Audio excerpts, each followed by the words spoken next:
রহমতুল্লাহি ওয়া বারাকাতুহু। সালাম দিই, সবাই কেমন আছেন?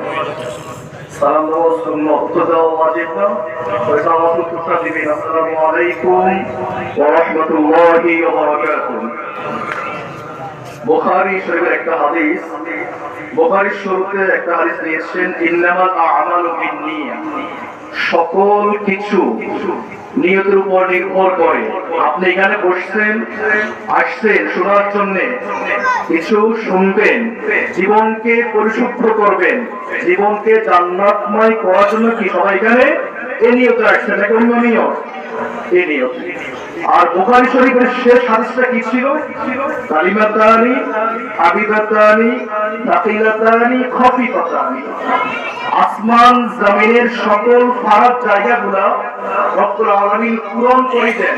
একটা তাসবিহ আছে, যে তাসবিহটা এত পছন্দ রব্বুল আলামিনের কাছে, সে তাসবিহটা কি? সুবহানাল্লাহ ওয়ালহামদুলিল্লাহ ওয়া লা ইলাহা ইল্লাল্লাহ আল্লাহু আকবার।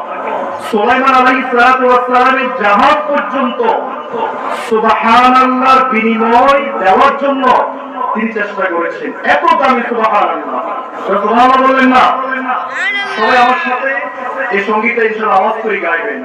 অন্তরকে পরিষ্কার রাখবেন। তিনি কে? সবাই বললেন না? অন্তরের মালিক কে? আল্লাহর জিকির করলে অন্তরে সব সময় সজীব রাখে। আওয়াজ করে আরেকবার বলুন, তিনি কে? আলা বিযিকরিল্লাহি তাতমাইন্নুল কুলুব।